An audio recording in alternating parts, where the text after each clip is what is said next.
بات میں دم ہے تو کرم ہے، گردن در شبیر پہ خم ہے تو کرم ہے۔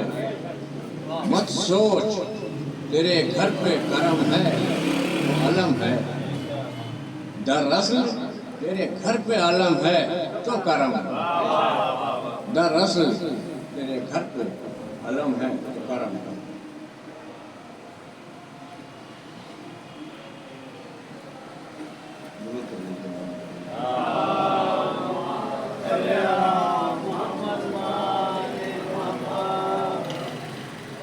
ذکر شبیر گر نہ ہو اس میں، ذکر شبیر گر نہ ہو جس میں، زندگی کس قدر ادھوری ہے۔ قرب رب الحسین کی خاطر ماتم شہ بہت ضروری ہے۔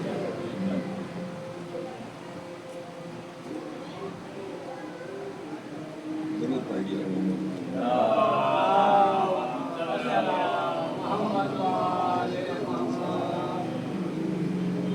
اے کاش کہ رہتا یہ محرم کوئی دن اور، اے کاش کہ رہتا یہ محرم کوئی دن اور، ہوتا تیرا گریہ تیرا ماتم کوئی دن اور۔ یہ کوثر و تسلیم سے چھلکے ہوئے پیالے، یہ کوثر و تسلیم سے چھلکے ہوئے پیالے، رہتی میری آنکھیں ابھی پرنم کوئی دن اور۔ یہ فصل ازاں باعث نکھت ہے چمن میں، کلیوں پہ ٹپکتی ابھی شبنم کوئی دن اور۔ اے خالق گریہ نہ مجھے خود سے پرے کر، اے خالق گریہ نہ مجھے خود سے پرے کر، رہنا ہے تیرے راز کا محرم کوئی دن اور۔ کیا تھا کہ سیاہ پوش ہی رہتے ابھی کچھ روز، کیا تھا کہ سیاہ پوش ہی رہتے ابھی کچھ روز، کعبے کی طرح محو ازاں ہم کوئی دن اور۔ مصروف ازاں شامل گریہ و بکا تھی، مصروف ازاں شامل گریہ و بکا تھی، عباس کا تھامے ہوئے پرچم کوئی دن اور۔ یا رب میرا مقصود ہے شبیر کا ماتم، یا رب میرا مقصود ہے شبیر کا ماتم، باقی میرے ہاتھوں میں رہے دم کوئی دن اور۔ جاری رہے تا حشر عزادار یہ شبیر، جاری رہے تا حشر عزادار یہ شبیر، ہونا ہے جنہیں ہوں گے وہ برہم کوئی دن اور، ہونا ہے جنہیں ہوں گے وہ برہم کوئی دن اور۔ پرسا ابھی شہوار ادا کب ہوا شہکار، پرسا ابھی شہوار ادا کب ہوا شہکار، اس وجہ سے باقی ہے یہ عالم کوئی دن اور۔ اے کاش کہ رہتا یہ محرم کوئی دن اور، ہوتا تیرا گریہ تیرا ماتم کوئی دن اور۔ درود پڑھیے۔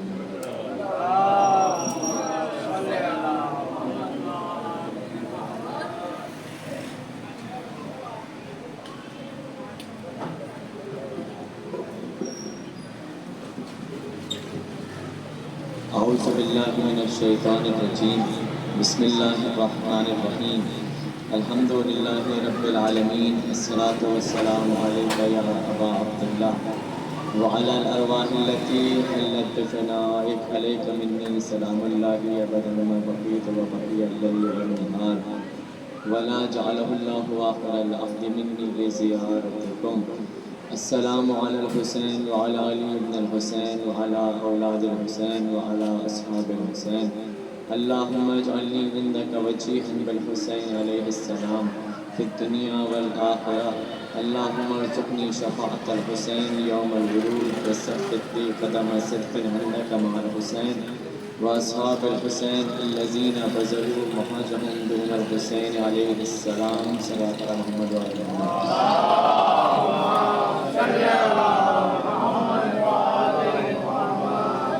اللهم لنا ولا ظالمين حق محمد وعلى محمد وآخر قادر له ولا ظالم، اللهم لنا صابة التي جاهدت الحسين والشايعت وبايعت واتبعت على قتله اللهم لعنهم جميعا. أما بعد فقد قال الله سبحانه وتعالى في محكم كتاب المجيد وفرقان الحميد وقوله الحق بسم الله الرحمن الرحيم يسبح بحمد الرعاة صلوات على محمد وآل محمد.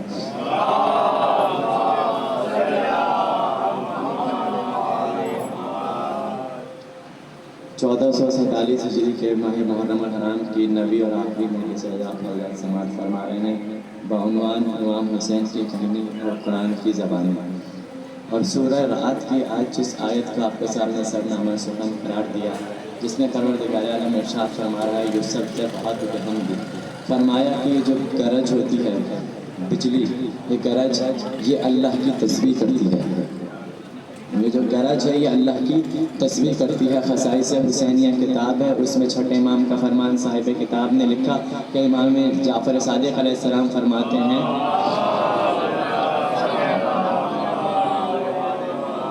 امام فرماتے ہیں کہ کوئی بادل اس وقت تک گرجتا نہیں ہے مگر اس کی گرج امام حسین کے قاتلوں پہ لعنت بھیجتی ہے. یعنی جب بادل گرجتا ہے تو اس گرج میں جو ہے امام حسین کے اس کی تسبیح یہ ہے کہ وہ امام حسین کے قاتل پہ لعنت بھیجتی ہے. یہ چھٹے امام نے فرمایا. اور آج کچھ لمحے کے بعد ابھی یہ شب عاشور میں بدل جائے گی اور اسی حوالے سے پھر قرآن مجید میں ایک سورہ ہے جس کا نام ہے سورہ والفجر، جو کہ امام حسین کے متعلق اتری ہے. اس کے آغاز ہو رہا ہے بسم اللہ الرحمن الرحیم والفجر وليال عشر والشفع والوتر واللیل اذا یسر هل فی ذلک قسم الذی حجر. فرمایا کہ فجر کی قسم، مسلسل گزرنے والی 10 راتوں کی قسم، پھر فرمایا 2 کی قسم اور 1 کی قسم، اور پھر فرمانے لگا کہ حل فی ذلک قسم الذی حجر. کیا عقل والوں کو اس میں کوئی قسمیں دکھائی دیں؟ اللہ نے کہا کہ عقل والوں کو یہاں کوئی قسمیں دکھائی دیں. اچھا اللہ عقل کا لفظ بھی استعمال کر سکتا تھا، افلا تعقلون جہاں کہیں اللہ نے استعمال کیا اللہ، لیکن یہاں پہ اللہ نے لفظ ہجر استعمال کیا. اب یہ ہجر میں اور عقل میں کیا فرق ہے؟ کہیں کہہ رہا ہے تعقلون عقل رکھتے ہو تو عقل سے غور کرو، یہاں کہہ رہا ہے ہجر. عقل میں اور ہجر میں فرق کیا ہے؟ عقل ہر کوئی رکھ سکتا ہے مگر ہجر کوئی خاص ہوتا ہے جو رکھتا ہے. عقل اوروں کے پاس بھی ہوتی ہے مگر ہجر ہر ایک کے پاس نہیں ہوتی. یہ ہجر کہتے کسے ہیں؟ اس کی مثال یوں سمجھ لیجئے کہ ابو ذر کے پاس جو تھی وہ عقل نہیں تھی، وہ ہجر تھی. جناب سلمان کے پاس جو تھی وہ ہجر تھی. یعنی جو عقل سے بھی بالا درجہ ہو اسے کہا جاتا ہے ہجر. اور اللہ کہہ رہے کہ کیا تم کو اس میں کچھ قسمیں دکھائی دیں؟ یعنی کوئی خاص قسمیں ہیں. اب یہ اور انسان خود کرے کہ یہ کیا ہے. علامہ فیضی کہتے ہیں اپنی تفسیر میں، وہ لکھتے ہیں کہ جو یہاں اللہ نے ذکر کیا کہ مسلسل گزرنے والی 10 راتوں کی قسم، وہ کہتے ہیں کہ میری نظر میں یہاں یہ جو 10 راتیں ہیں یہ امام حسین کی 10 راتیں ہیں. کہ اس سے مراد امام حسین کی گزری ہوئی 10 راتیں ہیں. اور کیا فجر کی قسم، مسلسل گزرنے والی 10 راتوں کی قسم. وہ کہہ رہے ہیں کہ مجھے امام حسین کی دنوں کی قسمیں نظر آتی ہیں. اب اگر ان کے مطابق ترجمہ کیا جائے تو صبح عاشور کی قسم، مسلسل گزرنے والی 10 راتوں کی قسم، پھر فرمایا 2 کی قسم اور 1 کی قسم. اللہ ایک ساتھ ہی کہہ دیتا ہے 3 کی قسم. یہ 2 کو الگ کیوں کیا، 1 کو الگ کیوں کیا؟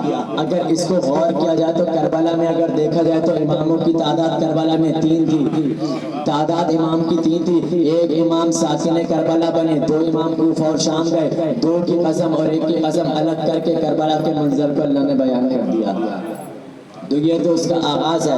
پھر اختتام کہاں پہ ہو رہا ہے؟ یا ایتھا النفس المطمئنہ ارجعی الی ربک راضیۃ مرضیہ، اے نفس مطمئنہ اپنے رب کی بارگاہ میں واپس پلٹ آ اور اس عالم میں آ کے تو مجھ سے راضی ہو جا، میں تجھ سے راضی ہو جاؤں. کیا فرمائیں کہ اس عالم میں آ کے میں تجھ سے راضی، تو مجھ سے راضی.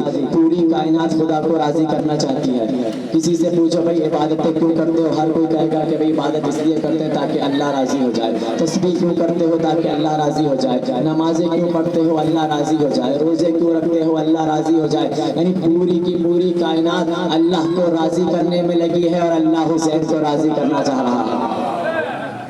فرمایا کہ اے نفس مطمئنہ اپنے رب کی بارگاہ میں واپس پلٹ آ. یہ لفظ پلٹ آنا اس بات کو بتلا رہا ہے کہ جو زمین کا رہائشی نہیں عرش کے رہائشی کو حسین کہا جاتا ہے. اسی سورہ والفجر میں اللہ نے درمیان میں جنت کا تذکرہ کیا، التی لم یخلق مثلھا فی البلاد. اور اس جنت کے بارے میں کہنے لگا کہ اس جنت کی مثل شہروں میں کہیں آباد نہیں ہے. کہ اس جنت کی مثل شہروں میں کہیں آباد نہیں ہے۔ یہ کون سی جنت ہے کہ جس کی مثل شہروں میں نہیں ہے؟ یہ شداد والی جنت ہے جو شداد نے بنائی تھی۔ اس کا ذکر اللہ نے قرآن میں کیا کہ جنت کس نے بنائی تھی؟ شداد نے بنائی تھی۔ اور پھر سورہ بقرہ میں اللہ نے ایک مقام پہ ایک اور جنت کا تذکرہ کیا، اور اس جنت کے بارے میں اللہ نے فرمایا کہ یہ ایک جنت ہے جو ریت کے ٹیلے پر ہے۔ کہ ایک جنت ہے جو ریت کے ٹیلے پر ہے۔ ایک جنت بنائی تھی شداد نے، ایک جنت کیا رہے کہ جو ریت کے ٹیلے پر ہے۔ اب یہ ریت کے ٹیلے پہ کون سی جنت ہے؟ ایک جنت جو شداد نے بنائی تھی، بنائی بھی اللہ کی دشمنی میں تھی، اللہ کی دشمنی میں بنائی تھی، اور کئی سالوں میں جنت بنائی، کئی سال لگے ہیں اس جنت بنانے میں، اللہ کی دشمنی میں بنائی، کئی سالوں میں جنت بنائی۔ اور اللہ کہہ رہے کہ ایک جنت اور بھی ہے جو ریت کے ٹیلے پہ ہے، کمثل جنت ربوۃ، یہ جنت ہے جو ریت کے ٹیلے پر ہے۔ قرآن کہہ رہے کہ کمثل جنت ربوۃ، ایک جنت ہے جو ریت کے ٹیلے پر ہے۔ یہ ریت کے ٹیلے پر کون سی جنت ہے؟ تو نبی کا ایک فرمان ہے کہ نبی نے فرمایا ان قبر الحسین طلعۃ من طلوع الجنہ، حسین کی قبر جنت کے ٹیلوں میں سے ایک ٹیلا ہے۔ کہ حسین ابن علی کی قبر جنت کے ٹیلوں میں سے ایک ٹیلا ہے۔ تو کب امام حسین کی قبر جنت کے ٹیلوں میں سے ایک ٹیلا ہے، تو یہ قبر حسین کیا ہے؟ جنت ہے۔ ایک جنت بنائی تھی شداد نے، ایک جنت بنائی تھی مولا حسین نے۔ شداد نے جنت بنائی تھی اللہ کی دشمنی میں، اور بنائی بھی کافی سالوں میں بنا ہے۔ شداد نے جنت بنائی کئی سالوں میں بنائی اور اللہ کی دشمنی میں بنائی۔ مولا حسین نے جنت بنائی اللہ کی محبت میں بنائی، اور مولا حسین کی جنت کا کمال یہ تھا کہ ایک رات میں سارا سامان اکٹھا کیا، آدھے دن میں جنت بنا دی، اور مولا حسین اپنی جنت کی ایک اہم اینٹ کا انتظار کر رہے تھے کہ جو آزاد تھی، پابند نہیں تھی، اور آزاد کو عربی میں حر کہا جاتا ہے۔ آزاد کو عربی میں حر کہا جاتا ہے۔ یہ امام حسین کی جنت ہے، یہ امام حسین نے کربلا میں جنت بنائی۔ اب امام حسین کی جنت کے کیا کہنے؟ ایسی جنت بنائی ہے امام حسین نے کہ زمین والے ہوں کربلا جانے کی تمنا رکھتے ہیں، ان کی خواہش ہو کہ ہم کربلا جائیں، آسمان والے ملائکہ ہوں تو ان کی خواہش ہے کہ ہم کربلا جائیں، جنات ہوں تو ان کی خواہش ہو کہ ہم کربلا جائیں، یعنی اللہ کی تمام مخلوقات کی خواہش ہے کہ ہم کربلا جائیں، ہم کربلا جائیں۔ مولا حسین نے استعاروں کو بدل دیا، اور اس طرح استعارے بدلے کہ سن 60 ہجری تک زمین سے آسمان پر جانے کو معراج کہا جاتا تھا، سن 61 ہجری میں کربلا بسنے کے بعد آسمان سے کربلا آنے کو معراج کہا جاتا ہے۔ یہ امام حسین نے ایسی جنت بنائی، اور جنت جب بنائی اور پھر تذکرہ امام حسین کا کس طرح سے ہوا، قرآن کے آئینے میں کس طرح۔ اب اللہ فرما رہا ہے اِنَّا أَعْطَيْنَاكَ الْكَوْثَرَ فَصَلِّ لِرَبِّكَ وَانْحَرْ، اے میرے حبیب ہم نے آپ کو کوثر عطا کر دیا، فَصَلِّ لِرَبِّكَ وَانْحَرْ، اپنے رب کی نماز کی پڑھیے اور قربانی دیجیے، یعنی نماز اور قربانی کا ذکر ساتھ ساتھ جوڑا ہے، نماز کے ساتھ قربانی، نماز کے ساتھ اگر قربانی دیکھنی ہو تو امام حسین کی سیرت نظر آتی ہے۔ یہ آیت بھی امام حسین پہ کس طرح جج رہی ہے کہ نماز کے ساتھ قربانی، کار ادھر نماز ہو رہی ہے ادھر قربانی ہو رہی ہے، یعنی نماز اور قربانی دونوں چیزیں امام حسین نے ساتھ کر کے دکھا دی۔ امام سجدے کی حالت میں شمع خنجر چلا رہا ہے، اب سجدے کی حالت میں کیا امام کا وہ سجدہ روک سکے؟ نہیں روک سکے۔ کتنے یزیدی تھے؟ 9 لاکھ یزیدی مل کر امام حسین کا ایک سجدہ نہ روک سکے، تو جب 9 لاکھ یزیدی امام حسین کا ایک سجدہ نہ مٹا سکے تو یہ ذکر حسین کو کون مٹا سکے گا؟ اور یہ سجدہ ہے امام حسین کا، سجدہ کیا۔ اب سجدہ ہوتا ہے نماز میں۔ اب نماز کے بارے میں شیخ صدوق نے لکھا کہ جو پنجگانہ نمازیں ہیں، یہ نمازیں جو ہیں یہ پنجتن سے منسوب ہیں، ان کا باطن پنجتن ہے۔ کہتے ہیں کہ ظہر کی نماز کا باطن ہے رسول اللہ، عصر کی نماز کا باطن ہے مولا علی، مغرب کی نماز کا باطن بی بی فاطمہ، عشاء کی نماز کا باطن امام حسن، اور فجر کا باطن ہے مولا حسین۔ انہوں نے کیا کہا کہ یہ نمازیں ان کا باطن کون ہے؟ یہ پنجتن ہے۔ اور پھر قرآن مجید میں ایک مقام پر اللہ نے ارشاد فرمایا اقیم الصلاۃ لدلوک الشمس الی غسق اللیل وقرآن الفجر، اللہ نے فرمایا اقیم الصلاۃ، نماز قائم کرو، نماز کے وقت بیان کر رہا ہے اقیم الصلاۃ لدلوک الشمس پہلا وقت، الی غسق اللیل دوسرا وقت، وقرآن الفجر تیسرا وقت۔ تو اللہ نے 3 وقت نماز کے ذکر کیے ہیں، اور ہم 3 ہی وقتی میں نماز پڑھتے ہیں۔ یہ 3 وقت کہاں ہیں؟ یہ قرآن میں اللہ نے بیان کر دیے، اور ابھی شیخ صدوق نے بیان کیا کہ نمازوں کا باطن ہے پنجتن۔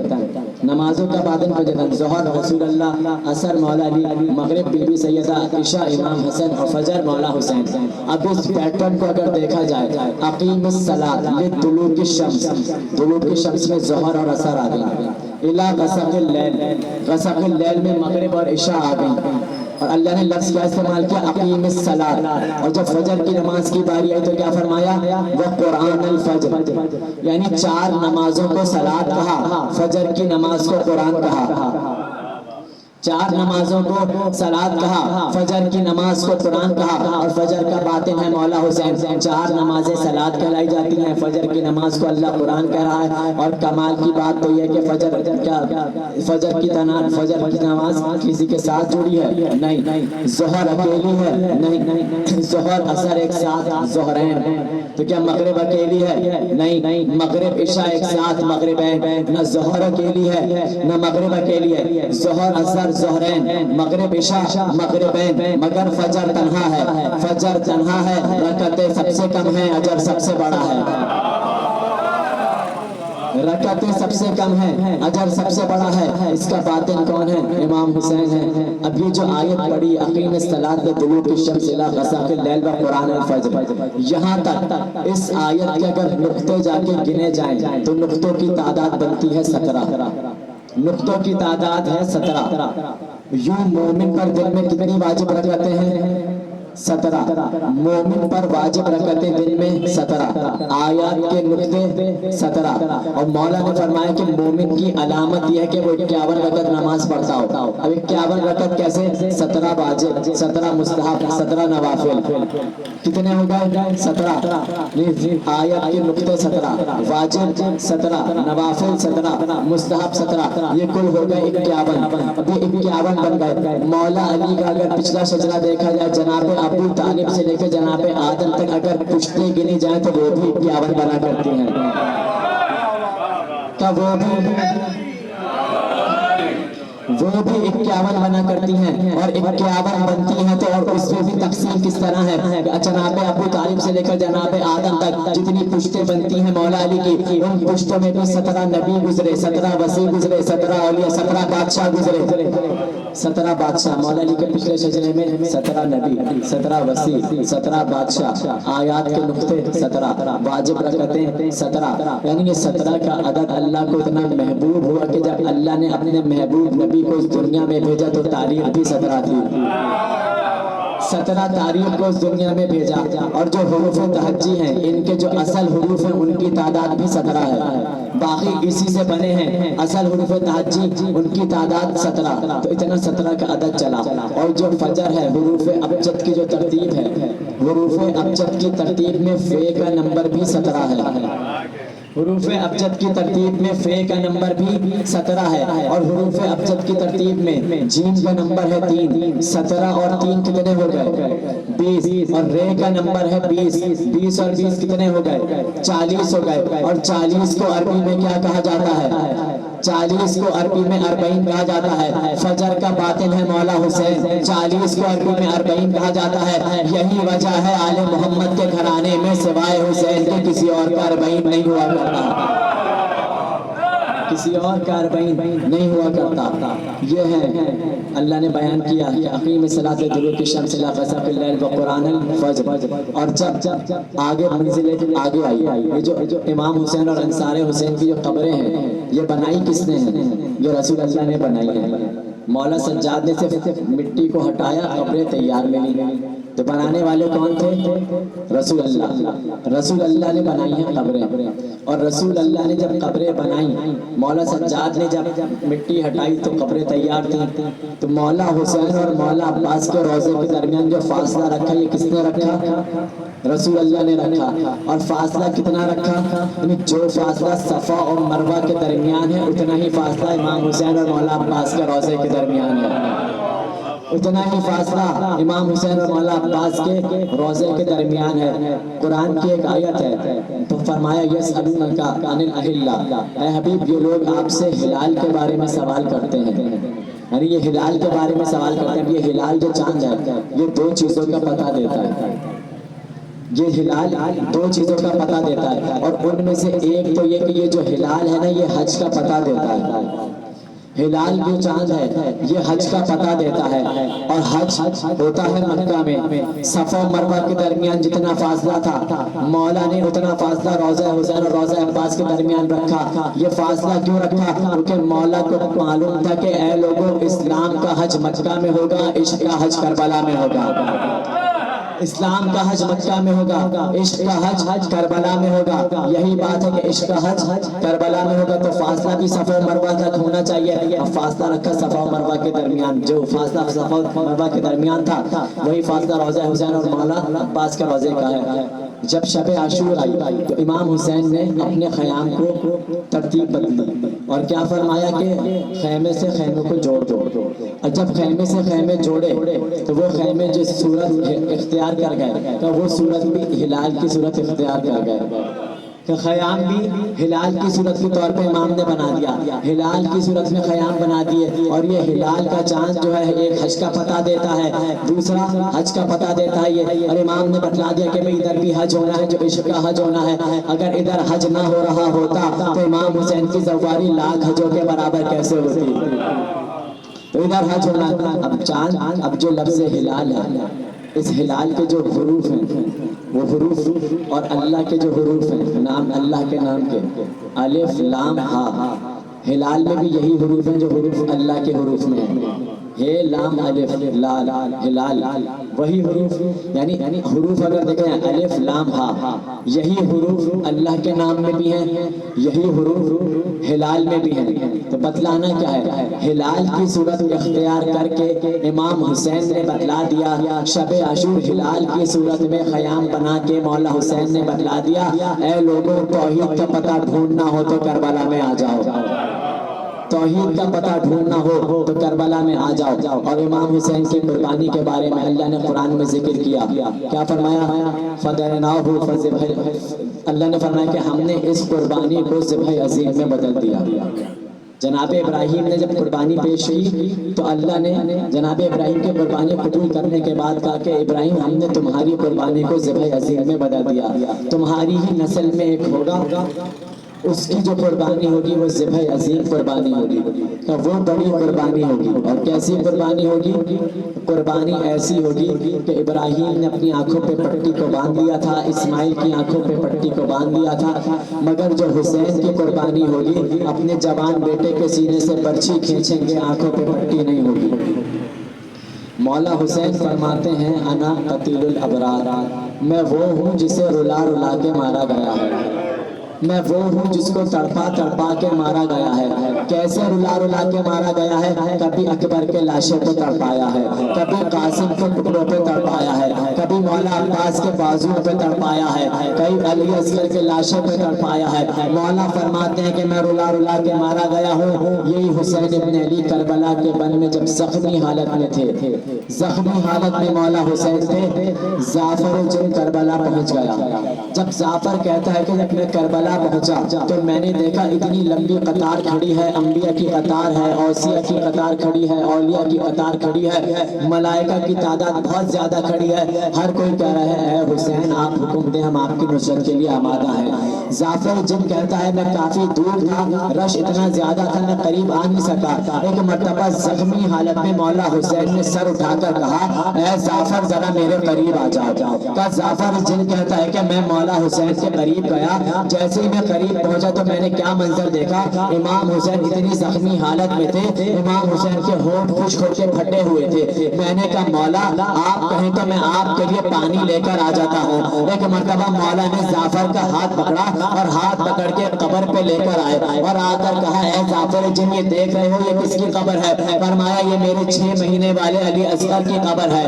کہ یہ میرا بچہ پیاسا تھا اور اتنا پیاسا تھا کہ جب میں اس کو میدان میں لے کر گیا میں نے کہا کہ اس کو پانی پلا دو، دشمنوں نے پانی نہیں پلایا۔ میں نے کہا اصغر تم خود بتاؤ کتنے پیاسے ہو؟ ننھی زبان ننھے ہونٹوں پہ پھرانا شروع کی کہ جس کا 6 مہینے کا بچہ پیاسا مارا جائے اس کا باپ پانی پی کر کیا کرے گا؟ ایک مرتبہ جعفر کا ہاتھ پکڑا اور ہاتھ پکڑ کے ایک اور قبر پہ ایک ہاتھ پکڑ کے ایک لاشے پر آئے. اب 18 برس والے کا لاشا تھا. علی اکبر کے لاشے پہ آ کر کہنے لگے اے جعفر جانتے ہو یہ لاشا کس کا ہے؟ فرمایا کس کا لاشا ہے؟ فرمایا کہ یہ میرے کڑیل جوان علی اکبر کا لاشا ہے. کہ یہ پیاس کی شدت سے واپس پلٹے اور مجھ سے کہنے لگے بابا 2 گھونٹ اگر پانی کے مل جائے تو آپ اکبر کی جنگ دیکھیے گا. فرمایا اے جعفر جس کا جوان بیٹا پیاس سے مار دیا جائے وہ باپ پانی پی کر کرے گا تو کیا کرے گا؟ ایک مرتبہ امام حسین کہتے ہیں کہ جعفر مجھے تمہاری نصرت کی ضرورت نہیں ہے. جعفر جن کہتا ہے کہ میں نے دیکھا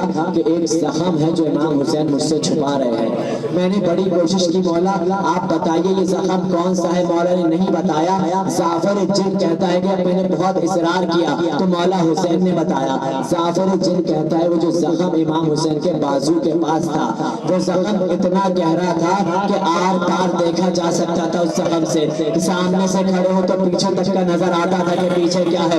جعفر کہتا ہے میں نے کہا مولا یہ زخم آپ کے بازو پہ کیسا ہے؟ ایک مرتبہ مولا نے فرمایا کہ یہ میرے ننھے علی اصغر کی نشانی ہے. اب میری گود میں علی اصغر تھا اور جب تیر علی اصغر کے گلے میں آ کے لگا علی اصغر کے گلے کو چیرتا ہوا میرے بازو میں پیوست ہو گیا. کہ یہ میرے ننھے علی اصغر کی نشانی ہے. ایک مرتبہ جعفر کہتا ہے مولا حکم دیجئے میں آپ کی طرف سے نصرت کروں. مولا نے کہا جعفر تو جن ہے تو ان کو دیکھ رہا ہے مگر یہ تجھے نہیں دیکھ سکتے. امام نے کہا جعفر میں حکم دیتا ہوں اب یہاں سے چلا جا. اور سنو جعفر حسین کی ایک وصیت یاد رکھنا جاؤ اور جب بھی کبھی ٹھنڈا پانی پینا مجھ حسین کی پیاس کو یاد رکھنا.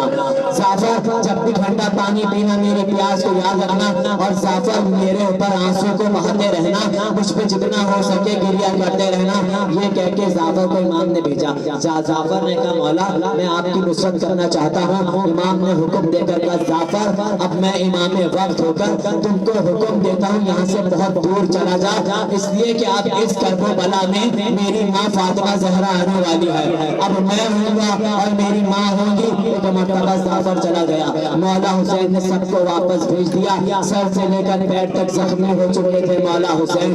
وہ وقت آ گیا جب زلجنہ کی زین پہ مولا حسین جگمگا رہے تھے. جب دائیں طرف سے حملہ ہوتا تھا مولا بائیں طرف چلے جاتے تھے. بائیں طرف سے اتنا حملہ کہ مولا دائیں طرف آتے تھے. مولا زلجنہ کی زین پہ ڈگمگا رہے تھے. نہ زمین پہ آتے تھے نہ زین پہ سمجھ پاتے تھے. ایک مرتبہ ملعون کو گرفتار کیا گیا. جب مختار نے پوچھا بتا کربلا کے بارے میں تو نے کیا ظلم کیا؟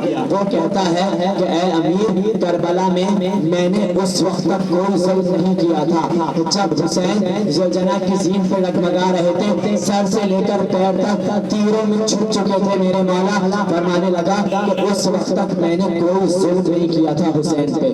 تب تو نے ظلم کون سا کیا؟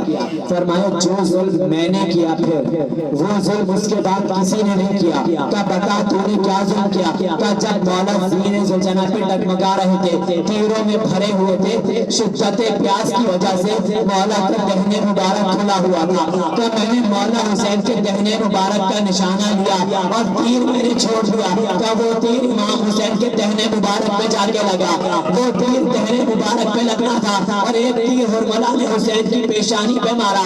وہ تیر کا لگنا تھا. حسین زلجنہ کی زین سے گر گئے. جب زین سے گرے امام زمانہ فرماتے ہیں میرا سلام ہو کربلا کے اس شہید پر وہ نہ زین پر تھا نہ زمین پر تھا بلکہ تیروں پہ معلق ہو چکا تھا. اجرکم اللہ. مقام امام زمانہ کربلا میں وہ مقام ہے جس مقام پر امام حسین کو زین سے گرایا گیا اور وہاں سے قتل کا کافی طویل فاصلے پہ ہے. اب اتنا لمبا فاصلہ امام حسین نے طے کیسے کیا؟ کیونکہ امام حسین تو تیروں کے اوپر تھے. وہ فاصلہ طے کیسے کیا؟ ایک مرتبہ شمر ملعون آگے بڑھا. اس نے اپنا نجس ہاتھ امام حسین کی زلفوں میں ڈالا اور گھسیٹتا ہوا چلا. کبھی وہ پتھر پہ سر مارتا کبھی اس پتھر پہ سر مارتا. گھسیٹتا ہوا قتل گاہ پر لے کر گیا. امام جب زین سے گر چکے تھے